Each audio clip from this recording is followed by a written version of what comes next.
الحمد لله وكفى والسلام على عباده الذين اصطفى أما بعد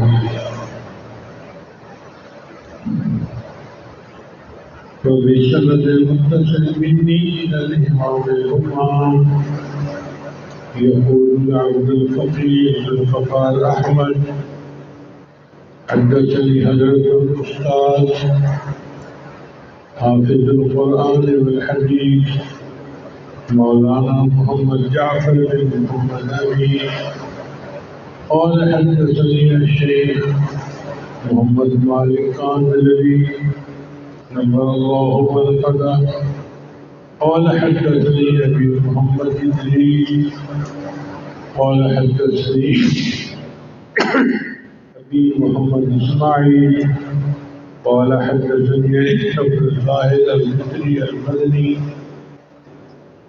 قال حدثني محمد عاصم قال حدثني صالح العمري قال حدثني محمد بن سند العمري قال حدثني أحمد بن العجل قال حدثني قطب الدين قال حدثني أحمد بن عبد الله قال حدثني أبو معمر الشيخ يوسف حيري المشهور بسيف صالح قال حدثني محمد بن رشاد قال حدثني يحيى بن عمار قال حدثني محمد بن يوسف الجربي قال حدثني الشيخ الإمام الحافظ الحجة أمير المؤمنين في الحديث وسيد المحدثين أبو عبد الله محمد بن إسماعيل بن إبراهيم بن المغيرة الجعفي البخاري رحمة الله رحمة واسعة. بسم الله الرحمن الرحيم.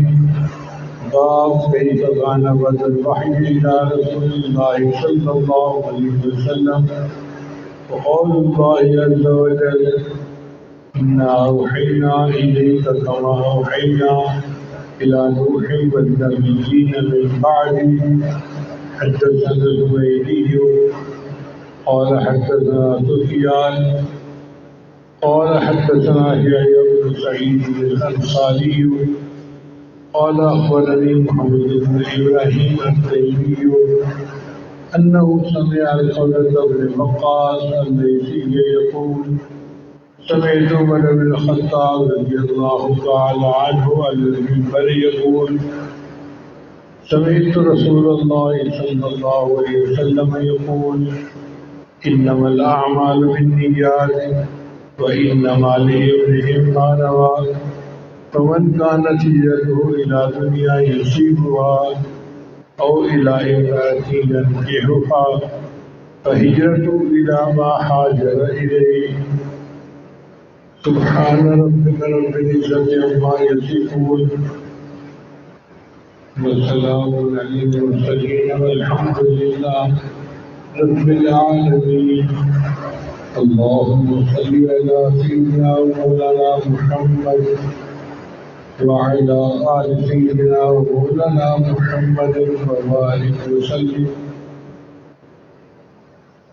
علم حدیث کی تعریف یہ ہے علم يدرك به أقوال النبي صلى الله عليه وسلم وأفعاله وأحواله وأقوال الصحابة والتابعين وأفعالهم وأحوالهم. تین زمانے ایسے ہیں جن میں خیر غالب تھی، نبی اسلام نے ان کی شہادت کی. ان کو کہتے ہیں قرون ثلاثہ مشہود لحاظ الخیر. ان کی وہ زمانے کی باتیں، یعنی نبی علیہ السلام کی باتیں، صحابہ کی باتیں، تابعین کی، یا ان کے احوال یا ان کے افعال، اس علم کو حاصل کرنے کا نام ہے حدیث کا علم حاصل کرنا. اور اللہ کے یہاں اس کی بہت بڑی فضیلت ہے. چنانچہ نبی علیہ السلام نے دعا دی، نذر اللہ ان سمع مقالتی فوعاها. اللہ اس شخص کے چہرے کو تر و تازہ رکھے جس نے میری بات کو سنا اور اس کو محفوظ کر لیا. ثم ادعاها كما سمعها، کہ جیسے اس نے سنا تھا اس کو دوسرے کے سامنے آگے اس کو پہنچا دیا. اللہ اس شخص کے چہرے کو تر و تازہ رکھے.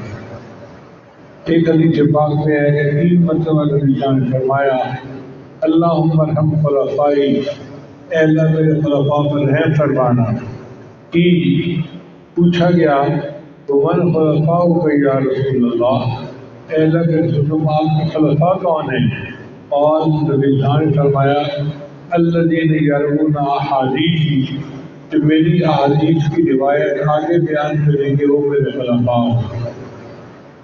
جس زبان سے ہمیں اللہ کا قرآن ملا اسی زبان سے ہمیں نبی اسلام کا فرمان ملا. تو آپ اندازہ لگائیے کہ ان ترانیم کی اللہ کے ہاں کتنی اہمیت ہوگی.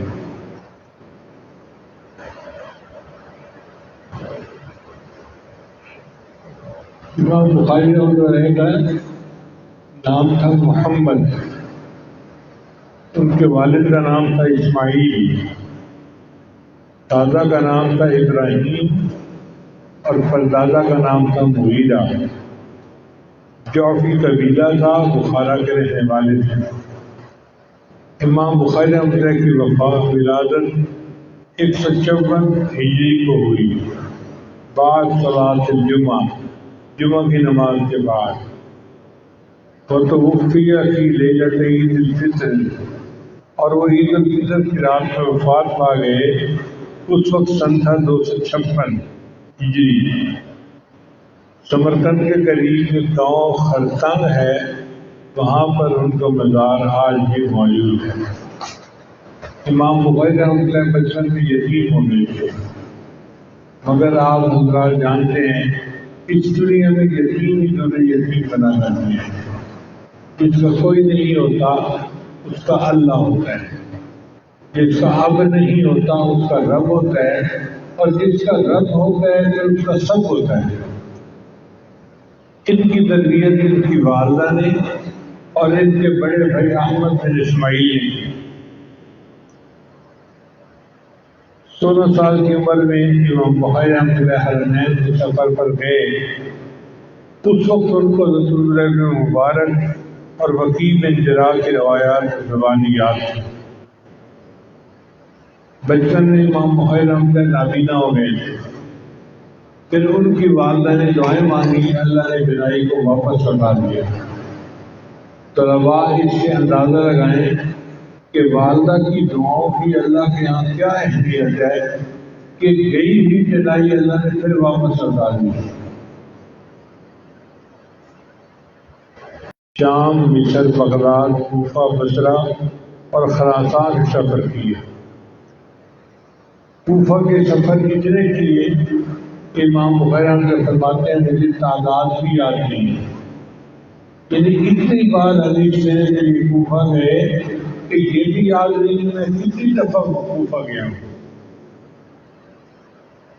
18 برس کی عمر میں مدینہ منورہ کی چاندنی رات انہوں نے تفسیر طویل لکھی. امام بخاری رحمۃ اللہ نے اپنی زندگی میں 1080 اساتذہ سے علم حاصل کیا۔ ہم اگر اپنی زندگی کا حساب لگائیں نا تو پوری زندگی ہم نے جتنے اساتذہ سے علم حاصل کیا ہے ان کی تعداد 150-200 ہوگی، اس سے اوپر نہیں ہوگی۔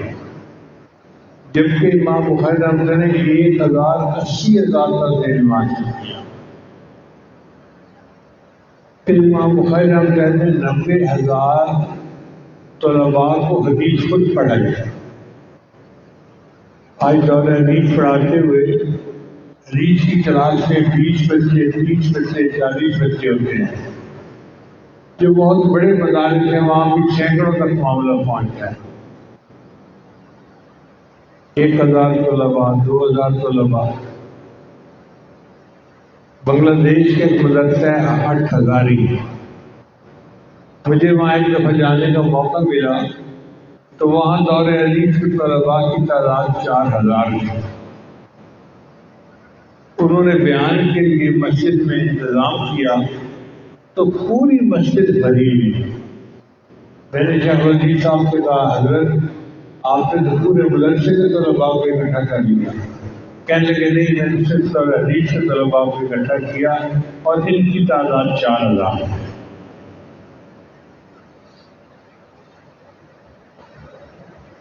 اب اگر 4000 طلباء بھی ہر سال پڑھے تو 20 سال میں 80,000 طلباء بنتے ہیں۔ جبکہ امام بخاری رحمۃ اللہ نے اپنی زندگی میں 90,000 طلباء کو حدیث پڑھائی۔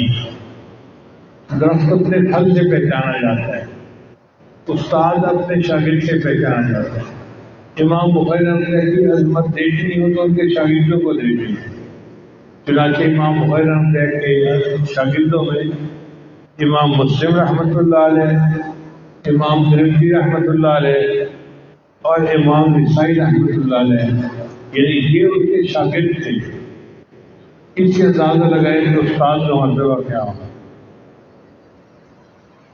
امام بخاری رحمۃ اللہ کو اللہ نے اتنا قوت حافظہ عطا فرمائی۔ چنانچہ پھر مجاہد فرماتے ہیں کن تو عند البیکندی، میں بلکندی کے پاس گیا، فقال علی، وہ مجھے کہنے لگے لو جئت قبل، اگر تو تھوڑا پہلے آ جاتا، لرأیت صبیا، میں تمہیں ایک لڑکا دکھاتا، یحفظ 70,000 حدیث، جس بچے نے 70,000 حدیثوں کو زبانی یاد کیا ہوا ہے۔ تو بچپن میں ہی انہوں نے 70,000 حدیثوں کو زبانی یاد کر لیا تھا۔ امام بخاری رحمۃ اللہ خود فرماتے ہیں احفظ 100,000 حدیث صحیح و 200,000 حدیث غیر صحیح، مجھے 100,000 صحیح حدیثیں یاد تھیں اور 200,000 غیر صحیح حدیثیں بھی یاد تھیں۔ تو 300,000 حدیثیں تو امام بخاری نے خود فرما لیا۔ چنانچہ ایک مرتبہ امام بخاری رحمۃ اللہ نے اپنے استاد سے ایک حدیث سنی تو نشاندہی کی کہ یہاں ایسا نہیں ایسا ہے۔ وہ بڑے حیران ہوئے، پھر وہ اٹھ کر اپنے گھر گئے اور اپنے نوٹس لے کر آئے۔ جب نوٹس کو دیکھا تو امام بخاری نے جس غلطی کی نشاندہی کی تھی وہ بالکل ٹھیک تھی۔ تو استاد نے کہا کہ مجھے لگتا ہے کہ یہ بچہ اپنی زندگی میں کوئی بڑی شخصیت بنے گا۔ حافظ رجا رحمۃ اللہ فرماتے ہیں وہ آیت من آیات اللہ یمشی علی الارض، کہ امام بخاری رحمۃ اللہ کی نشانیوں میں سے ایک نشانی تھے جو زمین پہ چلتے تھے۔ اور امام احمد بن حنبل رحمۃ اللہ علیہ جو اتنے بڑے امام ہیں وہ فرماتے ہیں ما اخرجت خراسان مثل محمد بن اسماعیل البخاری، کہ خراسان میں پھر محمد بن اسماعیل بخاری جیسا کوئی دوسرا بندہ پیدا نہیں ہوا۔ ایک مرتبہ امام بخاری رحمۃ اللہ نے حدیث کا درس کیا تو امام مسلم اتنے خوش ہوئے کہ قریب آ کر کہا دعنی اقبل رجلیک یا استاد الاستاذین و یا سید المحدثین، اے استادوں کے استاد ذرا آپ اپنے قدم آگے کر دیجئے، میرا دل چاہتا ہے میں آپ کے پاؤں کو بوسے دوں۔ اب امام مسلم رحمۃ اللہ علیہ جس شخصیت کے پاؤں کو بوسہ دینا چاہتے ہیں اس کو اللہ نے کتنا علم و فضل عطا فرمایا ہوگا۔ بخاری شریف کی تعلیم کا سبب یہ تھا کہ امام بخاری رحمۃ اللہ نے خواب دیکھا کہ نبی علیہ السلام کے جسم اثر سے پکیوں کو اڑا رہے ہیں۔ انہوں نے اپنے استاد ابو اسحاق کو یہ خواب سنایا تو انہوں نے کہا انت تذب عنہ الکذب، کہ نبی علیہ السلام کے کلام میں جو کذب شامل ہوگا تو اس کذب کو الگ کر دے گا، نبی علیہ السلام کے کلام کو بالکل کھڑا کر کے پیش کرے گا۔ یہ اس خواب کی تعبیر ہے، اور واقعی ایسا ہوا کہ امام بخاری رحمۃ اللہ نے بخاری شریف کو لکھا، اور یہ کتاب پوری دنیا میں قرآن کے بعد سب سے صحیح ترین کتاب ہے۔ امام بخاری رحمۃ اللہ علیہ نے بخاری شریف کو مسجد کے اندر بیٹھ کر لکھا۔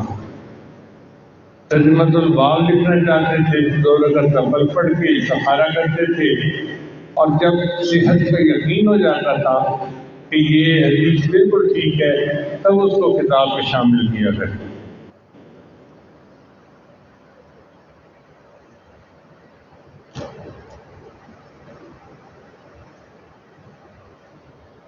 امام بخاری رحمۃ اللہ فرماتے ہیں اخرجت هذا الكتاب من نحو 600,000 حدیث،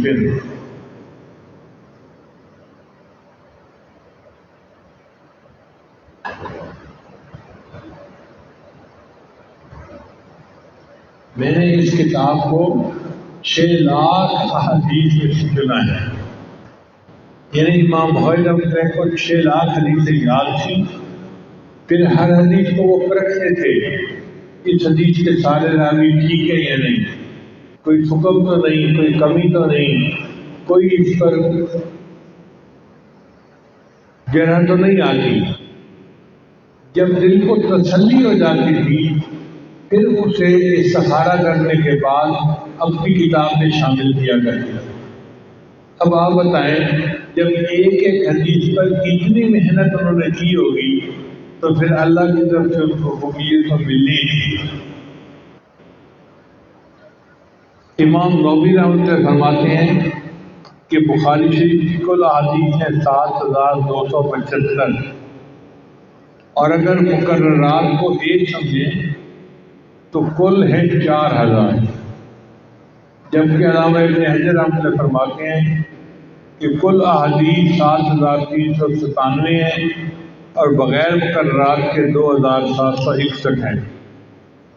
مثال کے طور پہ یہ جو حدیث پڑھی گئی انما الاعمال بالنیات، یہ بخاری شریف میں 7 جگہ پر آئی ہے۔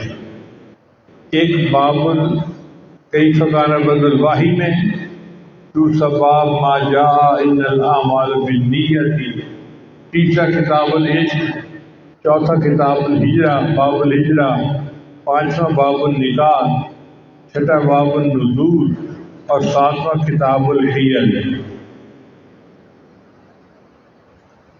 اب اس کتاب کا نام کیا ہے تو امام نووی رحمۃ اللہ کے نزدیک کتاب کا نام ہے الجامع المسند الصحیح المختصر من امور رسول اللہ و ایامہ۔ الجامع سے مراد امور ثمانیہ کے جاتے ہیں۔ امور ثمانیہ کیا ہے؟ سیر، آداب، تفصیل، عقائد، فتن، اشراط، احکام، مناقب۔ صحیح سے مراد کے صحت حدیث کا التزام کیا گیا ہے۔ المسند سے مراد سند متصل کے ساتھ مرفوع حدیث قدر کی گئی ہے۔ مختصر سے مراد کہ حدیث کا چناؤ کیا گیا ہے۔ امور سے مراد حدیث، ایام ہی سے مراد نبی اسلام کے غزوات، اور سنن سے مراد افعال اور تقریرات ہیں۔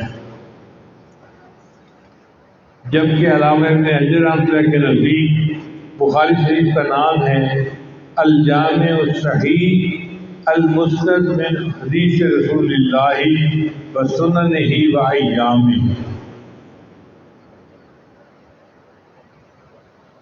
حدیث پر تو محدثین نے لاکھوں کتابیں لکھی، مگر چند کتابوں کو اللہ کی طرف سے قبولیت مل گئی۔ ان کو کہتے ہیں اصول ستہ یا صحاح ستہ، یعنی 6 کتابیں ایسی ہیں کہ جو علماء کے نزدیک بہت مستند کتابیں ہیں۔ جیسے پھولوں کا گلدستہ ہوتا ہے نا کہ ہر ایک کا رنگ جدا ہوتا ہے، ہر پھول کی خوشبو جدا ہوتی ہے، مگر گلدستے کی شکل میں خوبصورت بہت لگتے ہیں۔ اسی طرح یہ صحاح ستہ حدیث پاک کا گلدستہ ہے۔ ہر محدث نے اپنی کتاب لکھی اور اللہ نے اس میں شرف قبولیت عطا فرمائی۔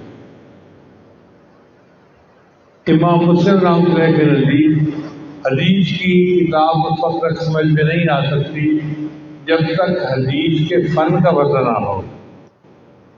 چنانچہ انہوں نے اصول حدیث لکھے جس کو مقدمہ مسلم کہا جاتا ہے۔ ابن ماجہ کا مقصد تعلیم عمل بالحدیث تھا جو بے رسول کے بغیر ناممکن ہے، لہذا انہوں نے محبت رسول کے ابواب سے کتاب کی ابتدا کی۔ امام ترمذی، امام ابو داؤد اور امام نسائی تینوں کا مقصد فقہی ترتیب پر روایات کو جمع کرنا تھا، لہذا انہوں نے کتاب کو کتاب الصلاۃ یعنی کتاب الطہارت سے شروع کیا۔ امام بخاری رحمۃ اللہ کا مقصد حدیث یہ تھا، وہ کہتے ہیں کہ حدیث کا مقصد ہے لِتُبَيِّنَ لِلنَّاسِ مَا نُزِّلَ إِلَيْهِمْ، اللہ نے جو نازل کیا اس کو کھول کر بیان کیا جائے۔ چنانچہ انہوں نے اپنی کتاب کی ابتدا باب کیف کان بدء الوحی سے شروع کی۔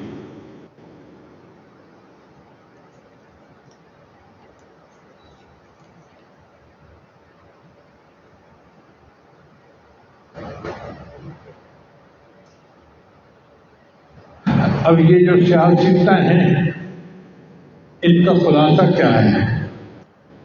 حضرت شیخ حدیث مولانا زکریا رحمۃ اللہ فرماتے ہیں کہ ترمذی شریف سے معلوم ہوگا کہ ائمہ مذاہب ہر حدیث کے متعلق کیا فرماتے ہیں۔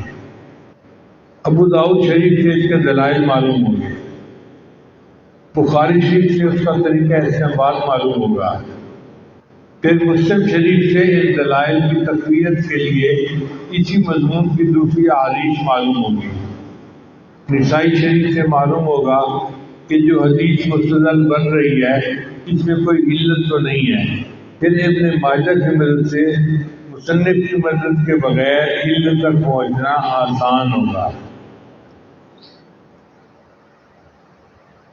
اب بخاری شریف کو اصح الکتب بعد کتاب اللہ کے کلام کے بعد دنیا کی سب سے صحیح ترین کتاب کہا جاتا ہے۔ اس کی وجہ کیا ہے؟ 2 کتابیں بخاری شریف اور مسلم شریف۔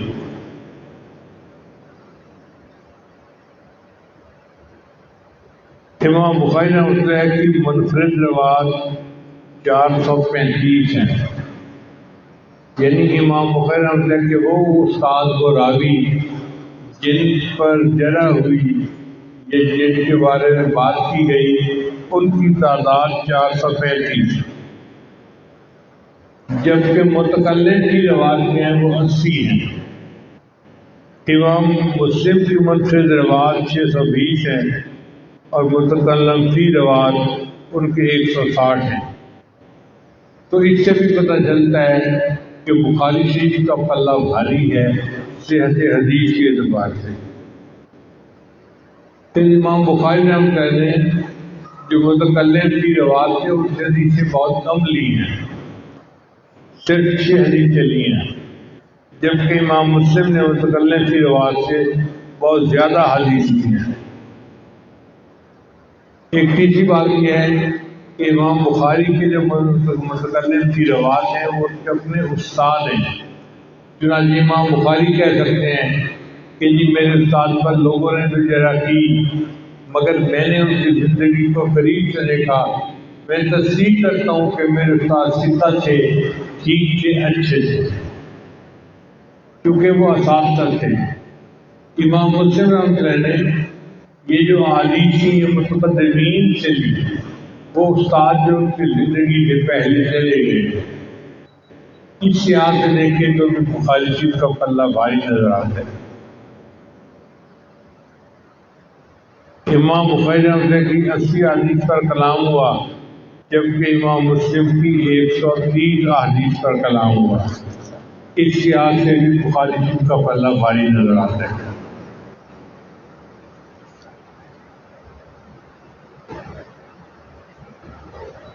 اب امام بخاری رحمۃ اللہ نے کتاب کا آغاز بسم اللہ الرحمن الرحیم سے کیا ہے۔ یہاں پر ایک اشکال وارد ہوتا ہے کہ نبی علیہ السلام نے ارشاد فرمایا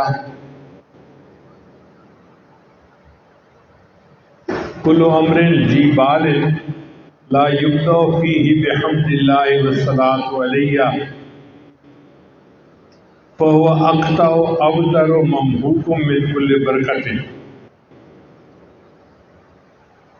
کہ جو کام بھی اللہ کی حمد سے اور نبی اسلام پر صلوات سے بغیر شروع کیا جائے وہ کٹا ہوا ہوتا ہے اور برکت سے خالی ہوتا ہے۔ امام بخاری رحمۃ اللہ نے اس کو کیوں نہ شروع کیا خطبے سے اور صلاۃ النبی سے؟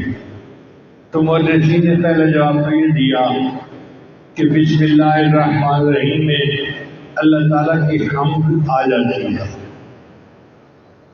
اس لیے انہوں نے فرمایا کہ انہ حمد لفظا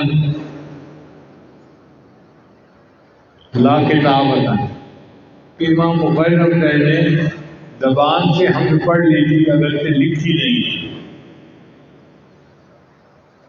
لیکن جو سب سے اچھا جواب مؤرخین نے دیا وہ یہ ہے کہ نبی علیہ السلام نے اپنی زندگی میں صلح حدیبیہ فرمائی تھی، اور صلح حدیبیہ کے موقع پر جو صلح نامہ لکھا تھا تو نبی علیہ السلام نے اس کو بسم اللہ سے شروع کروایا تھا۔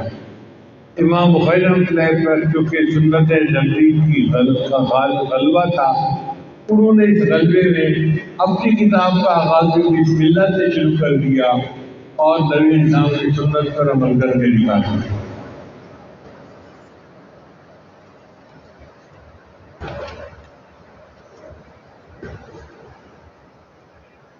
امام بخاری رحمۃ اللہ نے ابتدا میں فرمایا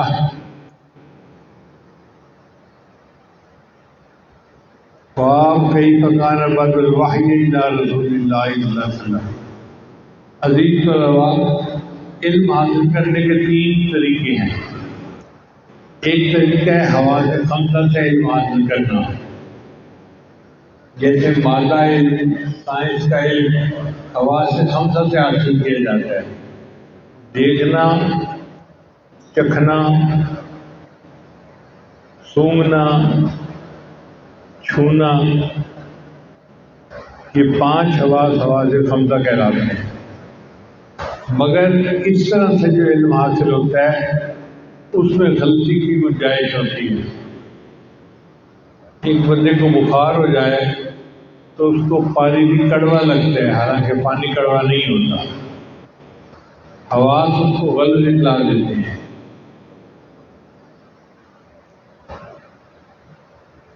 پھر ہم نے دیکھا ہے کہ کئی مرتبہ انسان ایک ٹرین پر بیٹھا ہوا ہو اور 7 لائن پہ دوسری ٹرین کھڑی ہو تو بندہ محسوس کرتا ہے کہ ہماری ٹرین چل پڑی، ہماری ٹرین نہیں چلی ہوتی، ساتھ والی ٹرین چل رہی ہوتی ہے۔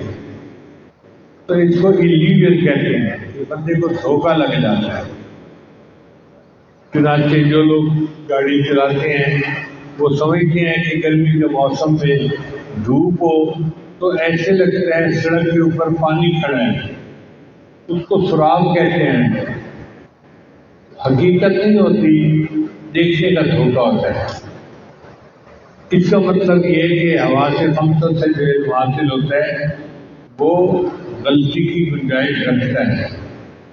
پھر ایک علم حاصل ہوتا ہے عقل سے، جیسے ڈارون کی تھیوری آف ریلیٹیوٹی اس کو کہتے ہیں، وہ اس نے عقل سے حاصل کی، اس کا کوئی تجربہ نہیں ہوا لیبارٹری میں، اس نے بات کی ابتدائیوں کی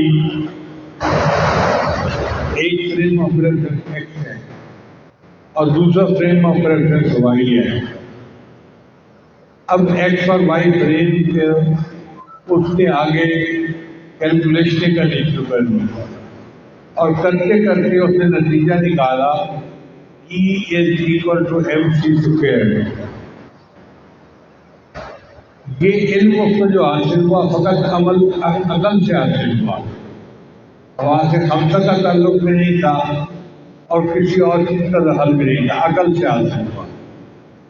اس لیے آئنسٹائن کی اتنی عزت کی جاتی ہے سائنس کی دنیا میں جیسے کہ کسی نبی اور پیغمبر کی عزت کی جاتی ہے.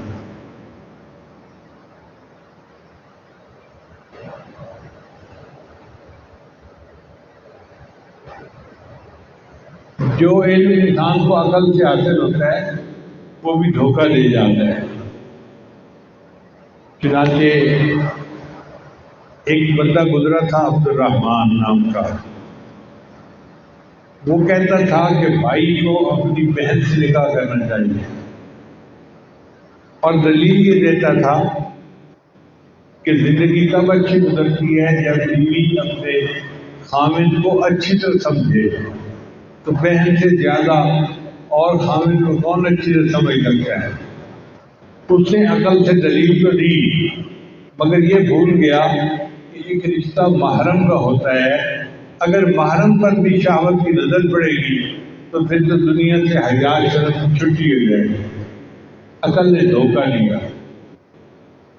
انگلینڈ کے لوگ اپنے آپ کو بڑا بڑا لکھا کہتے ہیں مگر انگلینڈ کے پارلیمنٹ میں تالیوں کی گونج میں یہ قانون پاس کیا گیا کہ مرد مرد سے شادی کر سکتا ہے. جو کام جانور بھی نہیں کرتے انہوں نے انسانوں کے اس کام کو جائز کہہ دیا. ہم نے سنا ہے کہ جانوروں میں صرف گدھا ہے جو نر کے ساتھ جو اکٹھا ہوتا ہے، ورنہ باقی سارے جانور اپنی مادہ کے ساتھ اکٹھے ہوتے ہیں. یہ بھی گدھے ہیں جنہوں نے مرد کو مرد کے ساتھ شادی کا قانون پاس کیا. نسل ایک ہی ہے. تو عقل بھی انسان کو دھوکہ دیتی ہے، حواس بھی دھوکہ دیتے ہیں، لیکن جو علم وحی سے ملتا ہے اس کے اندر کوئی باطل کی گنجائش نہیں ہوتی. لا یأتیہ الباطل من بین یدیہ ولا من خلفہ تنزیل من حکیم حمید. اب اللہ کو کیا چیز پسند ہے کیا ناپسند ہے یہ ہمیں اپنے عقل سے پتہ نہیں چل سکتا. یہ اللہ ہی ہمیں بتائیں اور اس علم کو وحی کا علم کہتے ہیں. پھر امام بخاری فرماتے ہیں وقول اللہ عز وجل، اور اللہ کا یہ قول انا اوحینا الیک کما اوحینا الی نوح والنبیین من بعد. اے میرے معبود صلی اللہ علیہ وسلم، ہم نے آپ کی طرف نازل کیا جیسے ہم نے نوح علیہ السلام کی طرف کتاب نازل کی اور اس کے بعد کے انبیاء پر نازل کی. تو نوح علیہ السلام کا نام کیوں لیا؟ اس لیے کہ قریش مکہ کو یہ بتانا مقصد تھا کہ نوح علیہ السلام کی قوم نے اپنے نبی کی بات کو نہیں مانا، ہم نے سب کو جو ہے غرق کر کے پانی میں برباد کر دیا. اے قریش مکہ، تم بھی اگر اپنے محبوب صلی اللہ علیہ وسلم کی بات کو نہیں مانو گے تو ہم بھی تمہیں من حیث القوم ختم کر کے رکھ دیں گے.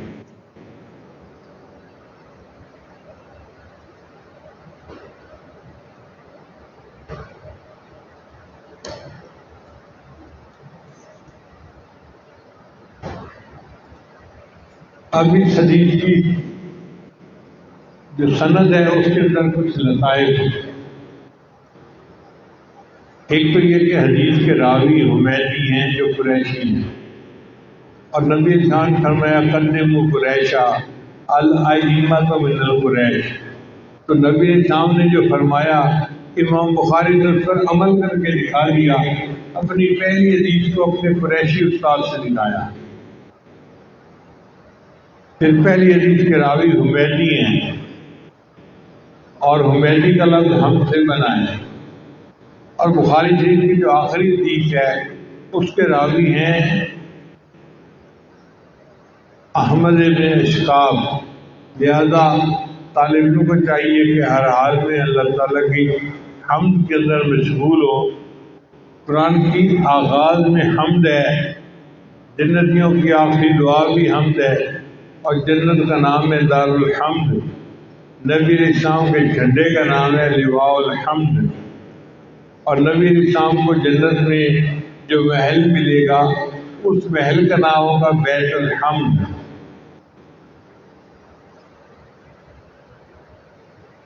پھر بخاری شریف کی جو پہلی حدیث ہے اس کے راوی ہیں حضرت عمر رضی اللہ عنہ۔ تو امام بخاری رحمۃ اللہ طلباء کو پیغام دینا چاہتے تھے کہ تمہاری زندگی میں نظم و نسق امام عمر جیسا ہونا چاہیے۔ اور آخری راوی ہیں ابو ہریرہ کہ طلباء تمہارے اندر جو علم کی طلب ہو وہ حضرت ابو ہریرہ جیسا ہونا چاہیے، پھر تم کامیاب ہوگے۔ حدیث کا اصول ہے کہ اگر کسی طبقے میں ایک راوی ہو تو اس کو غریب کہتے ہیں سند کے اعتبار سے۔ بخاری شریف کی پہلی حدیث صحیح ہے مگر سند کے اعتبار سے غریب ہے، کیونکہ حضرت عمر عنہ نے اس حدیث کو روایت کیا۔ عجیب بات ہے، یہ حدیث انما الاعمال بالنیات ہزاروں صحابہ کو یاد تھی، لیکن جو روایت چلی وہ حضرت عمر عنہ سے چلی، اس لیے اس کو غریب کہتے ہیں۔ اور بخاری شریف کی جو آخری حدیث ہے تو اس کی بھی سند غریب ہے۔ وہاں بھی ایک راوی ہیں محمد بن فضیل، جس سے بھی اس حدیث کو نقل کیا اس نے محمد بن فضیل سے نقل کیا، لہذا پہلی حدیث بھی غریب اور آخری حدیث بھی غریب۔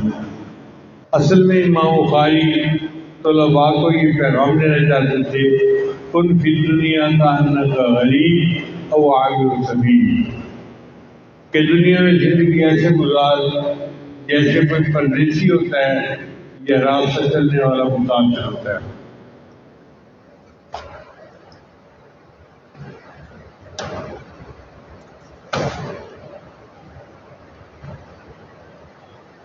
اب یہ جو حدیث ہے انما الاعمال بالنیات، اس کے بارے میں امام شافعی فرماتے ہیں ان ھذا الحدیث یدخل فیہ نصف العلم، کہ اس حدیث میں آدھا علم داخل ہے،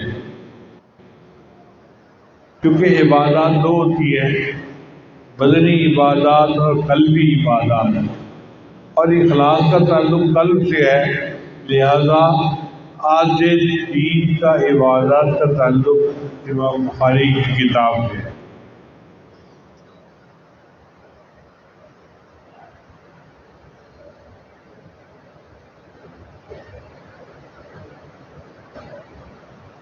امام بیہقی رحمۃ اللہ فرماتے ہیں کہ یہ حدیث جوامع الکلم میں سے ہے۔ جوامع الکلم کہتے ہیں دریا کو کوزے میں بند کرنا، یعنی بات مختصر ہو مگر معنی کے اعتبار سے اتنی وسیع ہو کہ سمندر کی طرح علم اس میں نظر آئے۔ تو یہ بھی ایسی ہے، لیکن چند لفظ ہیں انما الاعمال بالنیات، اور ان کا تعلق پورے دین کے ساتھ بنتا ہے۔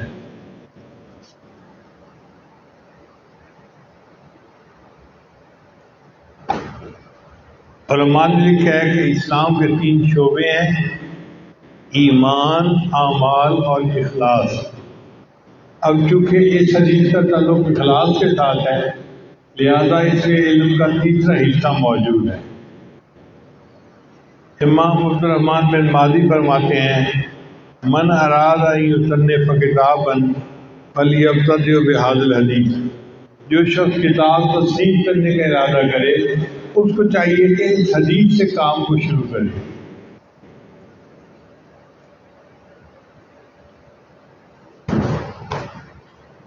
انما الاعمال بالنیات، اعمال کا دار و مدار نیتوں کے اوپر ہے۔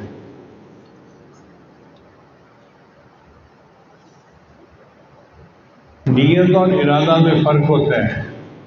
علماء نے لکھا ہے کہ نیت کے پیچھے غرض ہوتی ہے، لہذا ہم جو کرتے ہیں اس کے لیے نیت کا لفظ آتا ہے، اور ارادے کے پیچھے کوئی غرض نہیں ہوتی۔ ارادہ کا لفظ اللہ کے لیے استعمال ہوتا ہے، وہ اراد ربک، اور تیرے رب نے ارادہ کیا، جبکہ انسان کے لیے نیت کا لفظ آتا ہے۔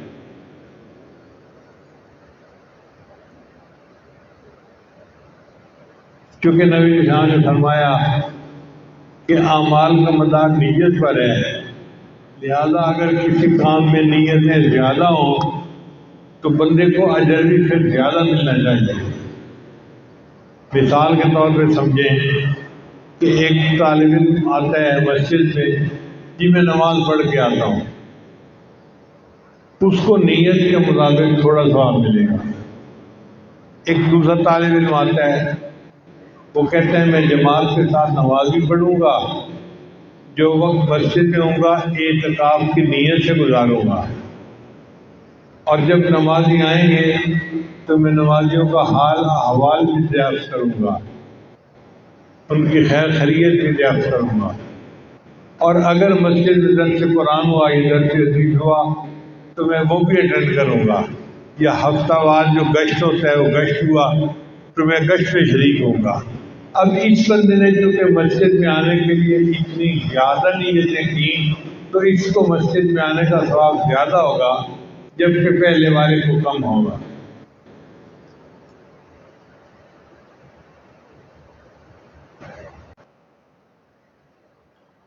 اس لیے ایک بزرگ فرمایا کرتے تھے کہ امت کو بدنیتی سے اتنا نقصان نہیں ہوا، بلا نیتی سے نقصان بہت ہوا ہے۔ ہم بہت سارے کام بغیر نیت کے کر دیتے ہیں۔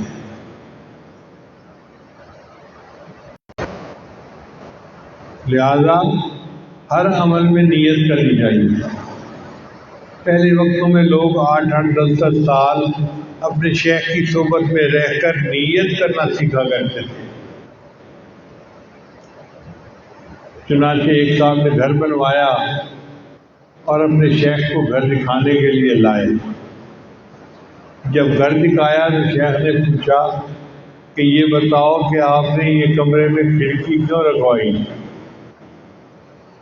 اس نے کہا جی روشنی کے لیے۔ تو شیخ نے فرمایا کہ تو یہ کہتا کہ میں نے اس لیے بنوائی ہے کہ اذان کی آواز اس میں سے آیا کرے گی، تجھے اجر بھی مل جاتا اور روشنی اور ہوا تو ملنی تھی۔ اس لیے ہر عمل میں اپنی نیت کو جانچتے رہیں کہ ہم کیا کر رہے ہیں۔ بہت سارے کام ہم بلا نیت کے کرتے ہیں۔ مثال کے طور پہ باپ اپنے بیٹے کو پیار کرتا ہے مگر نیت کوئی نہیں ہوتی۔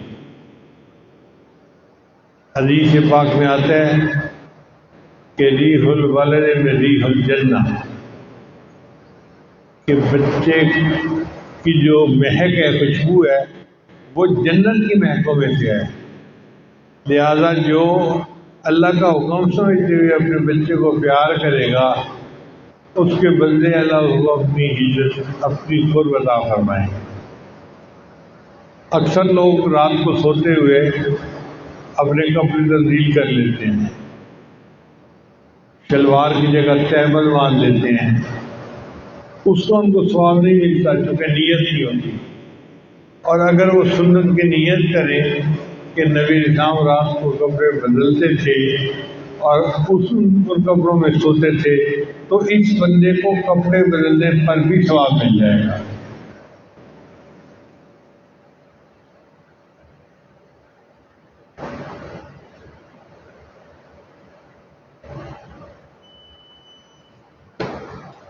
حضرت مولانا یحییٰ رحمۃ اللہ کی ایک عجیب واقعہ ہے۔ گرمی کے موسم میں عصر سے مغرب چھٹی ہوتی تھی مدرسے میں، تو مولانا کنویں میں چلے جاتے اور 2 طالب علم کو کہتے ہیں کہ میرے اوپر پانی کے ڈول ڈال دے جاؤ، چنانچہ دونوں طالب علم سینکڑوں ڈول پانی کے ڈال دے۔ ایک ہمسایہ تھا، ان پڑھ تھا، مگر حضرت سے محبت رکھتا تھا۔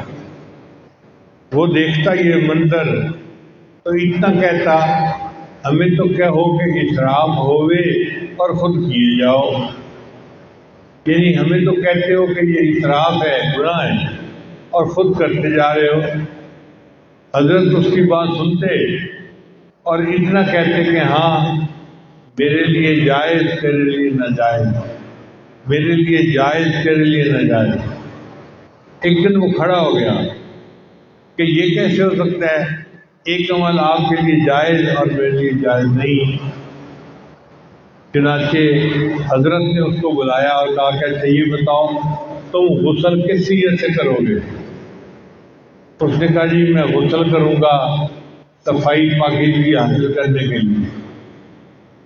حضرت نے فرمایا چونکہ تمہاری نیت ہے پاکیزگی حاصل کرنا، وہ 3-4 ڈول سے حاصل ہو جائے گی، اس سے زیادہ پانی ڈالنا تمہارے لیے اسراف ہوگا۔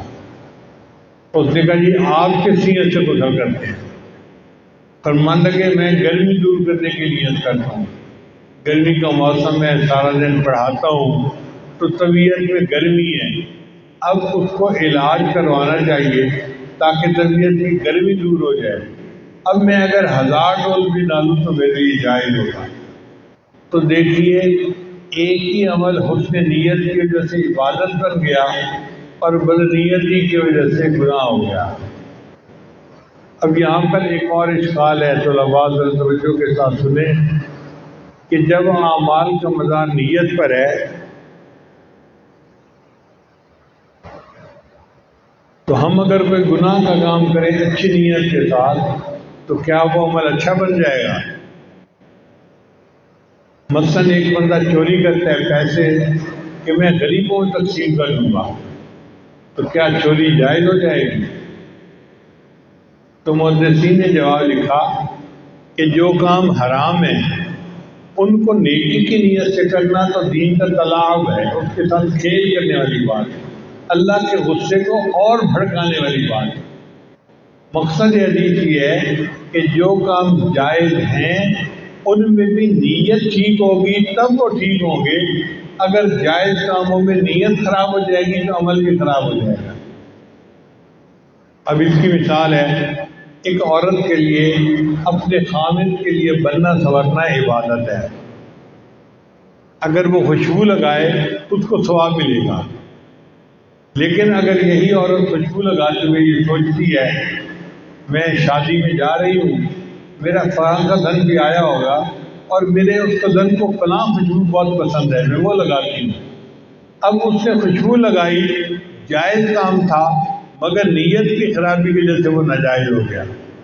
اب یہ کام اس کا عبادت نہیں ہوگا، اس کو گناہ ملے گا کیونکہ نیت خراب تھی۔ اس لیے نیت کا ٹھیک ہونا ضروری ہے عمل کی قبولیت کے لیے۔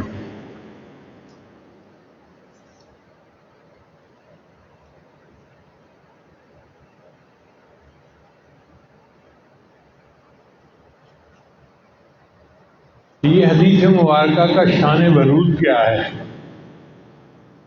مدینہ طیبہ میں ایک عورت تھی، اس کا نام تھا ام قیس۔ تو مکہ مکرمہ کے ایک صاحب اس سے شادی کرنا چاہتے تھے، انہوں نے اس کو پیغام بھیجا کہ میں تمہارے ساتھ شادی کرنا چاہتا ہوں، پرپوز کیا۔ اس عورت نے جواب بھجوایا کہ آپ ہجرت کر کے مدینہ آ جائیں، میں نکاح کے لیے تیار ہوں۔ چنانچہ وہ صحابی ہجرت کر کے مدینہ آ گئے۔ اب یہاں پر ایک سوال کھڑا ہو گیا کہ جن صحابہ نے دین کے لیے اللہ اور اس کے رسول کے لیے ہجرت کی، جو ہجرت کا ثواب ان کو ملا، یا اس صحابی کو بھی وہی ثواب ملے گا یا نہیں؟ تو نبی اسلام نے فرمایا انما الاعمال بالنیات، اعمال کا مدار نیت پر ہے، وانما لکل امرئ ما نوی، اور بندے کو وہی ملتا ہے جو اس کی نیت ہوتی ہے۔ فمن کانت ہجرتہ الی دنیا یصیبھا، جس سے ہجرت کی دنیا کے لیے اس کو دنیا مل گئی، اور الی امرأۃ ینکحھا، فہجرتہ الی ما ہاجر الیہ، یا اس نے عورت سے نکاح کے لیے ہجرت کی تو نکاح ہو گیا، اس کو اس کا اجر مل گیا۔ یہ اجر وہ نہیں ہو سکتا جو ان لوگوں کو ملے گا جنہوں نے اللہ اور اس کے رسول کے لیے ہجرت کی تھی۔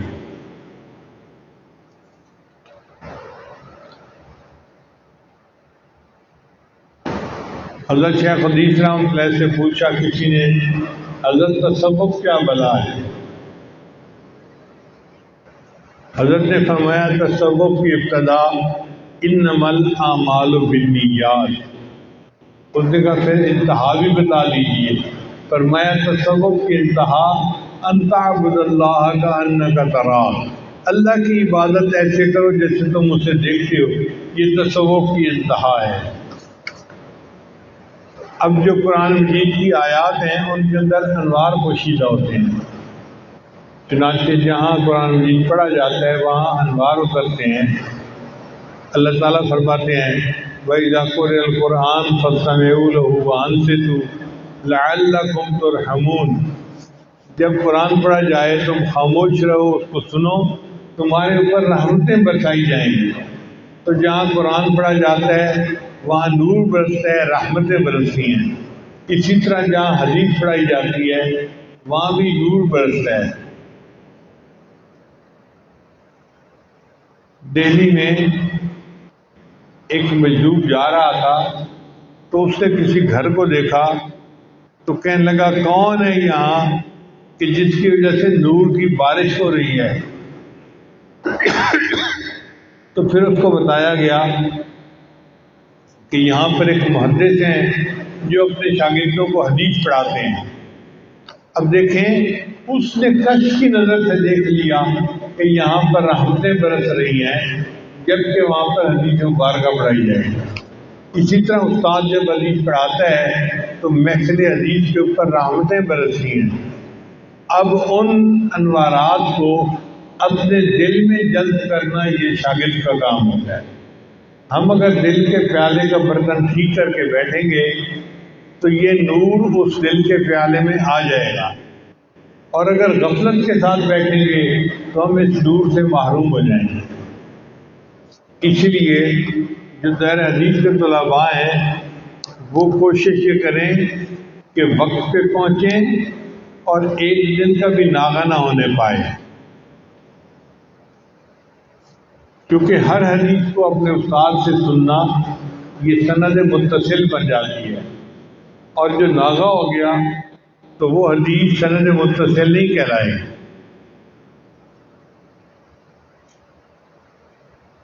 اور دل کے برتن کو ٹھیک لے کر بیٹھیں تاکہ اللہ تعالیٰ اس کو انوارات سے بھر دے۔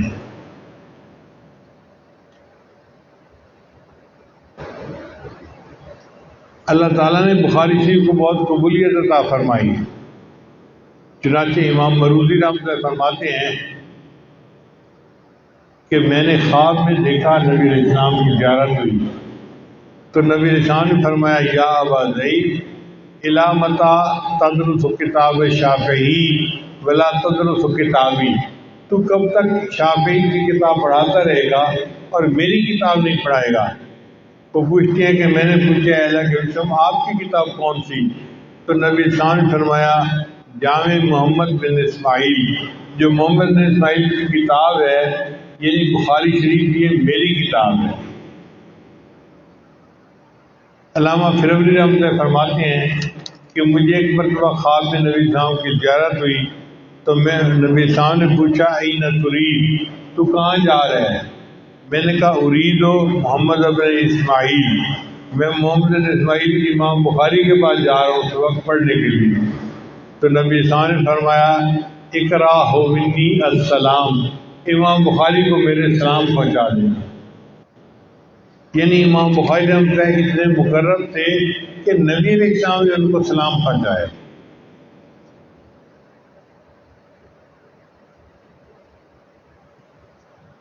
چنانچہ عبد الواحد بن آدم کہتے ہیں کہ میں نے خواب میں نبی السلام کو دیکھا کسی جگہ کھڑے انتظار فرما رہے ہیں، تو میں نے سلام کیا فسلمت علیہ فرد علیہ السلام، نبی اسلام نے جواب لوٹا کے دیا۔ فقلت تو میں نے پوچھا ما وقوفوں کا ہونا یا رسول اللہ، اے اللہ کے رسول آپ یہاں پر کیوں کھڑے ہوئے ہیں؟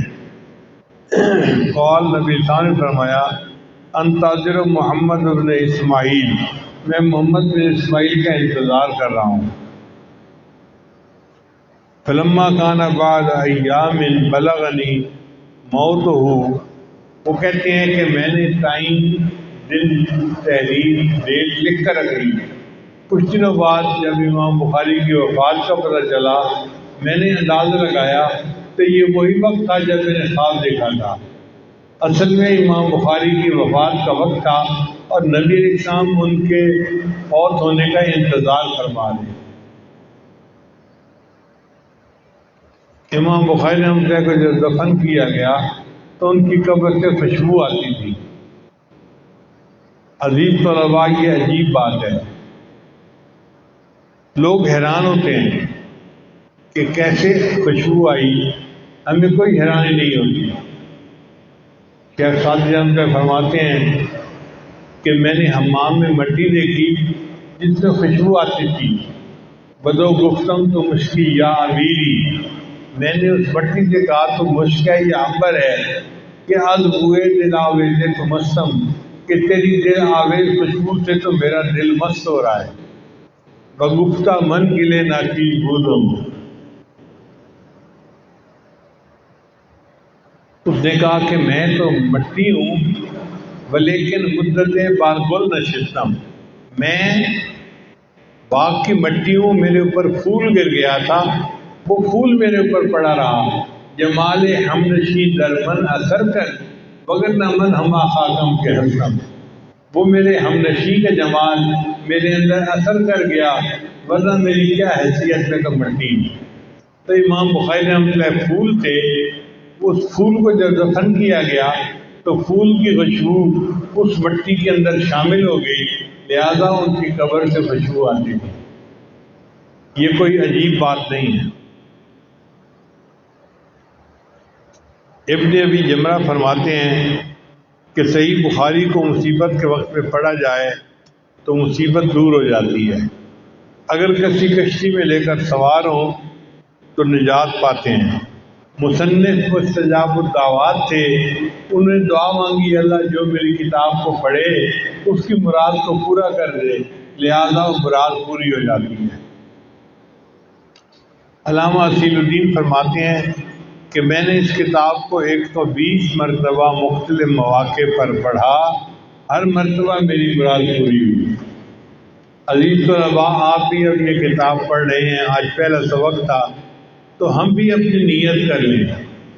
کیا نیت کریں کہ اللہ ہمیں ایسا بنا کہ ہم آپ کو پسند آ جائیں، ہماری بھی اللہ مراد کو پورا کر دے۔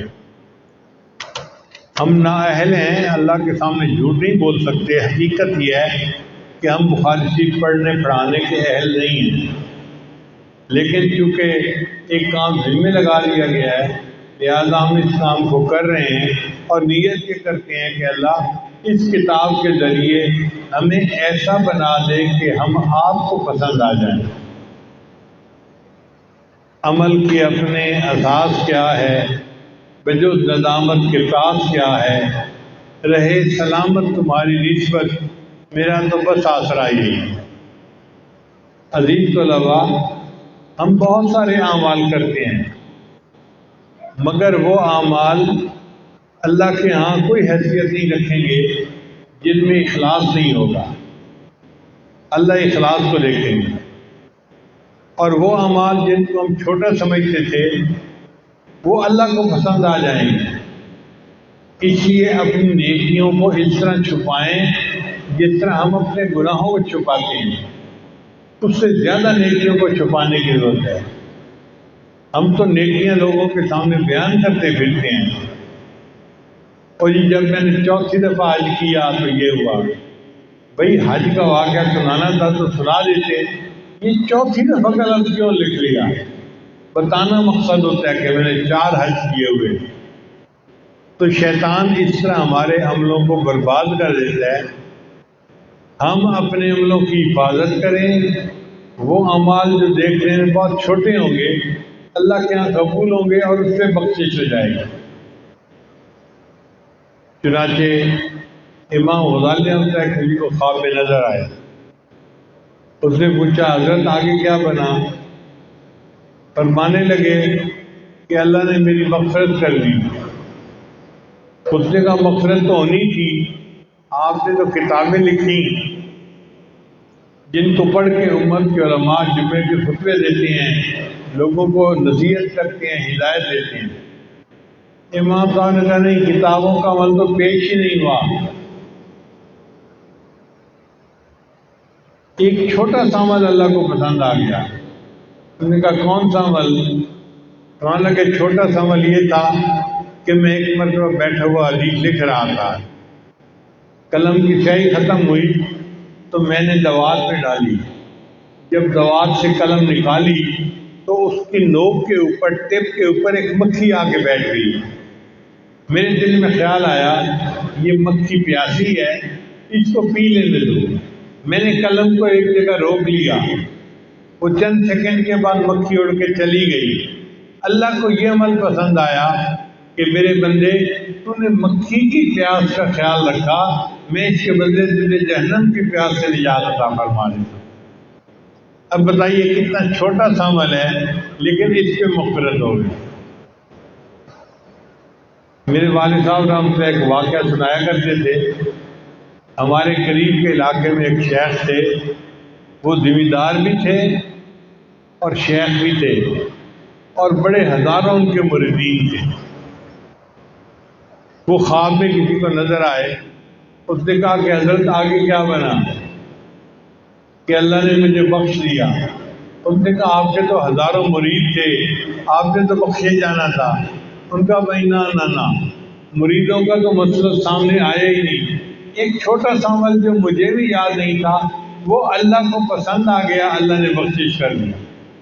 اس نے کہا جی وہ کون سا عمل تھا؟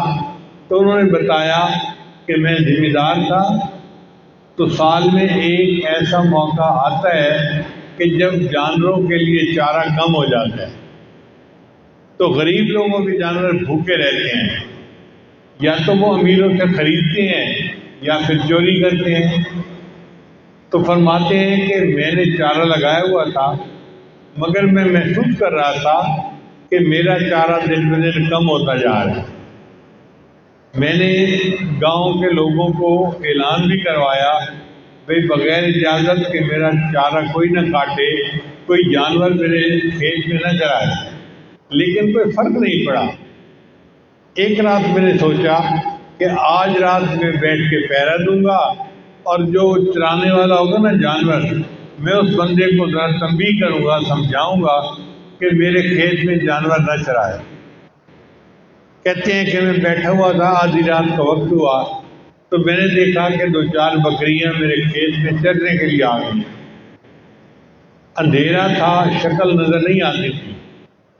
میں نے دیکھا کہ ایک نوجوان سا لڑکا ہے، تو میں نے دور سے اسے سلام کیا اور پوچھا کہ تو کون ہے؟ فرماتے ہیں جب میں نے اس سے پوچھا نا تو کون ہے، اس نے آگے سے جواب دیا میں احمد ہوں۔ اس کا نام احمد تھا۔ فرماتے ہیں جب میں نے احمد نام سنا تو میرے دل میں خیال آیا کہ احمد تو میرے آقا صلی اللہ علیہ وسلم کا نام ہے، اس لڑکے کا نام بھی احمد ہے۔ تو میں نے کہہ دیا اچھا احمد ہے تو پیا چرا، اگر تم احمد ہو تو جانور چراتے رہو۔ اس میری بات پر اللہ نے سب گناہوں کی بخشش فرما دی۔ احمد ہے تو پیا چرا، اس فکرے پر اللہ نے سب گناہوں کو معاف کر دیا۔ تو وہ اعمال جو ہم نے کیے ہوں گے اور وہ ایسے کہ ہمیں یاد بھی نہیں ہوں گے مگر اللہ کی رضا کے لیے کیے ہوں گے، وہ اخلاص کی وجہ سے قیامت کے دن قبول ہو جائیں گے۔ اس لیے نبی صاحب نے فرمایا الناس کلهم ہالکون الا العاملون، بندے سارے کے سارے ہلاک ہونے والے ہیں سوائے ان کے جو علم حاصل کرنے والے ہیں۔ والعالمون کلهم ہالکون الا العاملون، اور علم والے سب ہلاک ہونے والے ہیں سوائے ان کے جو عمل کرنے والے ہیں۔ والعاملون كلهم هالكون الا المخلصون، اور سب عمل کرنے والے بھی ہلاک ہونے والے ہیں سوائے ان کے جو مخلص ہوں گے۔ والمخلصون على خطر عظیم، اور جو مخلص ہیں وہ بھی بڑے خطرے میں ہیں۔ تو روتے رہیں، اللہ سے مانگتے رہیں، اے اللہ ہم کوجے ہیں، ہم کسی کام کے نہیں، ہمارے اعمال بھی پیش کرنے کے قابل نہیں ہیں، بس تو اپنی رحمت سے قبول فرما لے۔ انشاءاللہ جب ہم اعمال بھی کریں گے اور قبولیت کی دعائیں بھی مانگیں گے تو اللہ تعالیٰ رحمت فرما کے اعمال کو قبول فرما لیں گے۔ دعا ہے اللہ تعالیٰ سب طلباء کے حاضری کو قبول فرمائے، سب کو علم نافع کا نور عطا فرمائے، شرح صدر عطا فرمائے۔ طالبات بھی دور بیٹھ کی آواز سن رہی ہیں، اللہ ان کی بھی مرادوں کو پورا فرمائے اور ہم سب کو اپنے مقبول بندوں اور بندیوں میں شامل فرمائے۔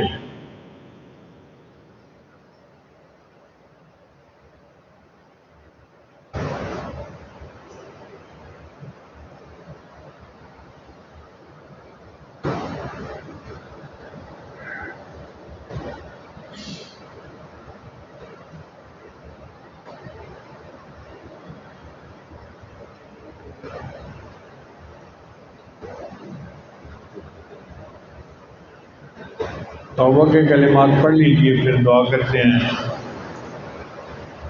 پڑھیے بسم اللہ الرحمن الرحیم۔ لا الہ الا اللہ محمد الرسول اللہ۔ آمنت باللہ وملائکتہ وکتبہ ورسلہ والیوم الآخر والقدر خیرہ وشرہ من اللہ تعالی والبعث بعد الموت۔ آمنت باللہ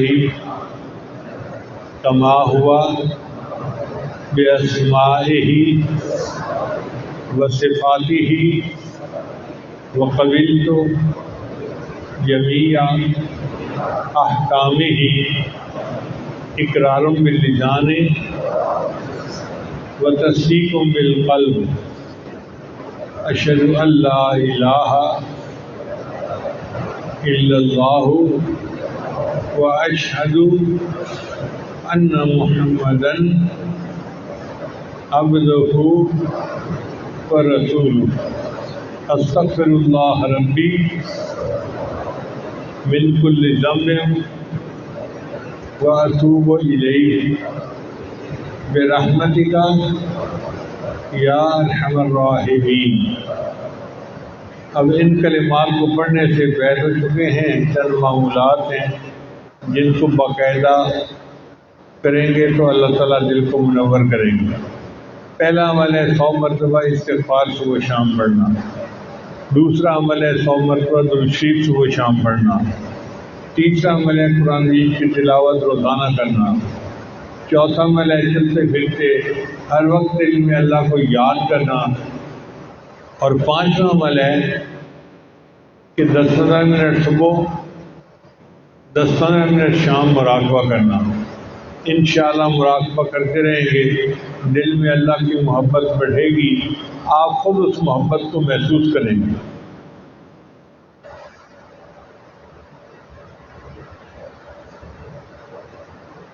دعا کروائیں۔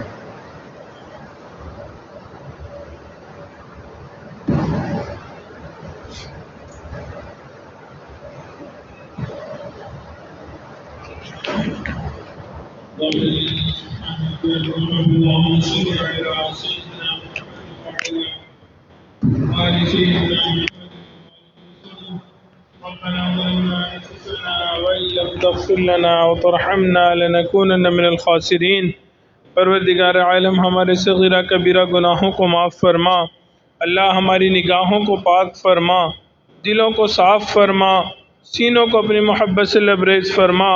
اللہ اپنے عشق کی آتش ہمارے سینوں میں پیدا فرما، انگ انگ سے اپنے ذکر کو جاری فرما۔ روئے روئے سے اپنے ذکر کو جاری فرما، ہڈی ہڈی بوٹی بوٹی میں اپنی محبت پیدا فرما۔ اے بے کسوں کے دستگیر، اے ٹوٹے دلوں کو تسلی دینے والے، اے خالی جھولیوں کو بھر دینے والے، اے میرے مولا تیرے چند بندے اللہ دور قریب سے آئے ہیں، اے میرے مولا تیرے محبوب کی حدیث پڑھنے کے لیے آئے ہیں، اللہ ان کا یہاں پہ آنا قبول فرما، اللہ یہاں پہ بیٹھنا قبول فرما، اللہ ان کے علم میں برکت عطا فرما، اللہ عمل میں برکت عطا فرما، اللہ رزق میں برکت عطا فرما، اے میرے مولا صحت میں برکت عطا فرما، قدم قدم اپنی برکت شامل حال فرما، اے میرے مولا جتنے اساتذہ کرام پڑھا رہے ہیں اللہ سب کی عزتوں میں برکت عطا فرما، سب کی پریشانیوں کو دور فرما، اے میرے مولا سب کو اپنے مقبول بندوں میں شامل فرما، اللہ اپنے مقربین بندوں میں شامل فرما، اے میرے مولا اپنے محبین لوگوں میں شامل فرما۔ پروردگار عالم ہمارے اس ادارے کو مینار نور بنا، یہاں کا نور دنیا کے کونے کونے تک پہنچا، اے میرے مولا جتنے طلباء طالبات ہیں اللہ سب کو عاشق قرآن بنا، عالم قرآن بنا، عامل قرآن بنا، قاری قرآن بنا، اللہ داعی قرآن بنا، اے میرے مولا ہمیں قرآن مجید کی خدمت کے لیے قبول فرما۔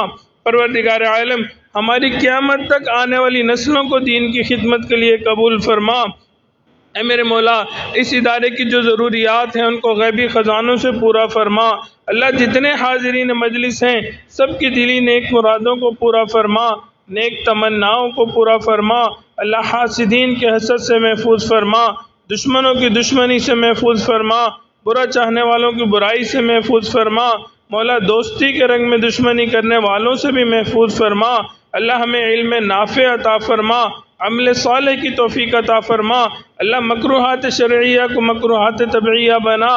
پروردگار عالم ہمارے حضرت جی دامت برکاتہم عالیہ کی زندگی میں برکت عطا فرما، صحت میں برکت عطا فرما، کام کاروبار میں برکت عطا فرما، اللہ قدم قدم اپنی برکت شامل حال فرما، اللہ حضرت جی کا سایہ ہمارے سروں پہ تادیر قائم و دائم فرما۔